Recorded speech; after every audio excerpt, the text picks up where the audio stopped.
Right now, Boyajian's star is still dimming, in patterns no algorithm on Earth can predict, and every astronomer at Yale, Harvard, and NASA has no way to stop it, explain it, or identify what is doing it. Something is orbiting this star, something we cannot see, and what scientists found when they looked closer is the part they are afraid to say out loud. KIC 8,462,852. That is its catalog name. But astronomers call it Boyajian's star, named after the Yale researcher who first noticed something terrifyingly wrong with it in 2015. It sits about 1,400 light-years away in the constellation Cygnus. On the surface, it looks unremarkable, a star slightly larger than our Sun, old enough to have settled into stability, the kind of star that should do almost nothing interesting for billions of years. But in 2009, NASA's Kepler Space Telescope began watching it. Kepler was designed to detect planets, tiny worlds blocking starlight as they pass in front of their host star, and at Boyajian's star it found something crossing in front of it, blocking its light, but not in any way a planet ever could, not in any way anything in the known universe should be able to. Here is what normal looks like. When a planet transits a star, it blocks a fraction of a percent of the light. It does it on a regular schedule. Predictable, symmetrical, clean. Boyajian's star does none of those things. In 2011, it dimmed by 15%. In 2013, it dimmed by 22%. And in between, it dipped dozens of times, irregular, asymmetrical dips that no known planet, comet, or debris field could produce. The shapes are wrong. The timing is wrong. The depth is catastrophically wrong. A planet the size of Jupiter, the largest planet in our solar system, blocks about 1% of a star's light. To block 22% of Boyajian's star, whatever is transiting in front of it would have to be roughly half the diameter of the star itself. No planet that size exists. We would have found it by now. So astronomers proposed comets. A swarm of thousands of them, they said, fragmenting and spreading across the star's face, messy enough to produce irregular dimming. The math could almost work, except comets leave infrared heat signatures. When astronomers looked for those signatures, they found nothing. The swarm theory collapsed. They proposed interstellar dust, clouds of fine particles drifting in from deep space. But the dimming patterns are too structured for random dust clouds. There is a geometry to the dips, a logic. Something is moving in a pattern, something is orbiting in a sequence. And that is the part that stops conversation in every department that studies the data.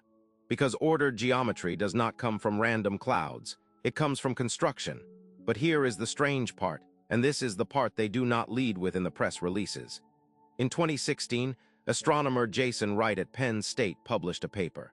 It made no dramatic claims, but it acknowledged what had been circling the scientific community for months, that the light curve, the full pattern of dimming, was consistent with what you would expect to see if a Dyson swarm were being constructed around the star. A Dyson swarm, a network of solar collectors, artificial structures built by an advanced civilization harvesting the energy of a star.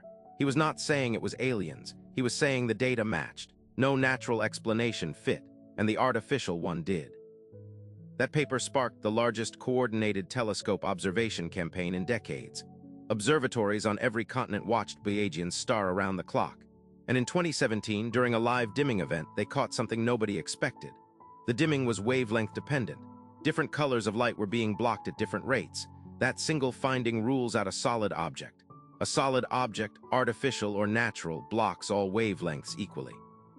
What is in front of Boyajian's star is partly transparent, something semi-transparent, massive enough to block 22% of a star's light, moving in an ordered geometric pattern.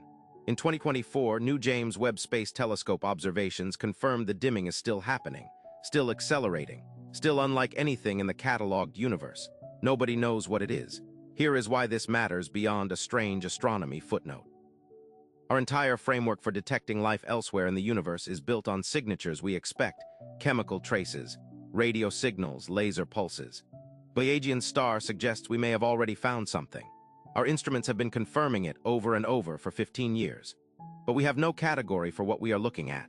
If it is natural, we are missing a physical process that produces semi-transparent, geometrically ordered massive structures in stellar orbit. That alone shatters current astrophysics. If it is not natural, if something, somewhere 1,400 light-years away, built it, then every assumption we have ever made about our place in the cosmos needs to be rewritten from the first page. Either answer changes everything, and scientists cannot agree on which possibility is more terrifying. Something is orbiting Boyajian's star right now. It is blocking light in patterns we cannot explain. It is too large, too structured, and too transparent to fit anything in our models. So tell me, what do you think is out there?